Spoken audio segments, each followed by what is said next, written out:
Ayan, babagtar na lang natin. Titingnan natin kung anong itsura. Pakita ko sa inyo, ha? Really? Bibili toilet. Ayan ang ating pinalo. Kita nyo, may ano na. Ayan o, kita nyo. Ha? Tsaka matigas siya. Pag wala, malambot. So yun. Ito naman kabila, para magkaroon. Ito yung isa yung ginawa ko po.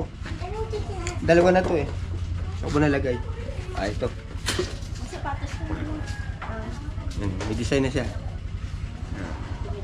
Ako napapansin niyo po, no? At so yan o, mga welder, nakikabit na natin yung ating pinitpit na isa.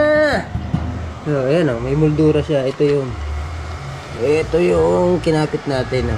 Ayan. Ito yung pinipit natin kanina. So okay na, tinabasa natin. Winelding na natin sa loob ang welding niya para hindi masyadong halata na pinag-weldingan. So ayan yung mga itim-itim po, yan po yung pinag-weldingan natin. Napansin nyo. So, ang gamit lang natin dyan ay 6011 na welding rod.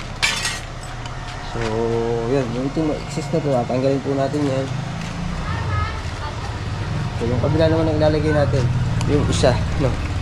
Yung isang kabila. Ito. Yan. Nakabit na natin. Dalawa na kasi yan, up and down. So, itong taas, wala na. Ito yung para dyan. Ito. So, mapansin nyo, yung may guhit na lubog, yun po yung minundura natin.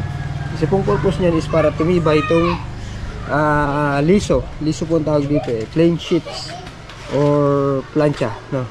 Ayan. Isang purpose nyan, design, at saka isa pa ay para tumibay ang plancha. Nababaloktot kasi ito pag walang moldura. Nagbe-bend po yan, no?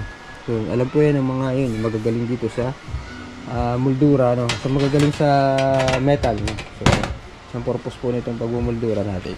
So, yun.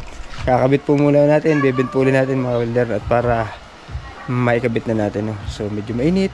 Tsaga-tsaga lang tayo, no? Ayan, alright. At so, yun, mga welder, dalawa nang nailagay natin, ano?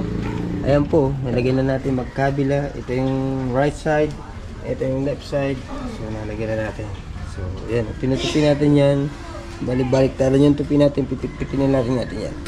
Para medyo malinis, no? Kasi meron kasing iba na gumagawa. Tulad ko, dati gumagawa din po ako. Yung tupi ng kabila ay dito rin nakalagay. Kasi kita nyo yung pinaggupitan dito. Ayan. Yung pala yung ating 0.8. 2,440 pala. Ito. Wala ko 240. So, nagkamali tayo ng sukat. So, yan. Toolbox, nalagyan na natin. So, itong toolbox na yan, lalagyan ng mga gamit yan. Pwede din yung coin box, no? Yan, yan. Yan. Ito yung stainless. Tatanggalin lang yan. Ito yung over nya. Lagyan na natin din yan. Welding na rin natin yan para ganun. Yan. Para solve na tayo dyan. Hanap lang tayo ng magiging pinakabisagra natin, mga welder, no? So yun, shoutout nga pala sa ating mga viewers, no? Sa ating mga manonood. Sa mga nanonood sa atin. So matagal-tagal na rin tayo nagbablog, no? Welder, no? So yun, abangan nyo at malapit na itong matapos.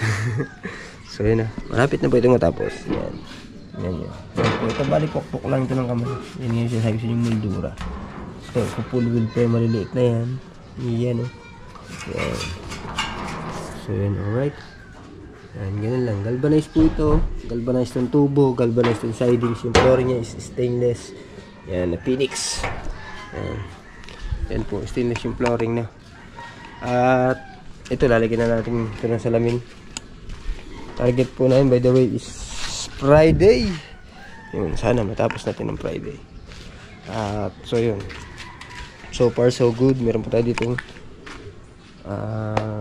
galvanized na plancha. So yan. Yun yung isang toolbox para dun sa kabila. So yun, mga welder, no, gagawa ulit tayo. At yun, dito na lang muna ulit tayo, no, sa paggagawa. Alright. Yan.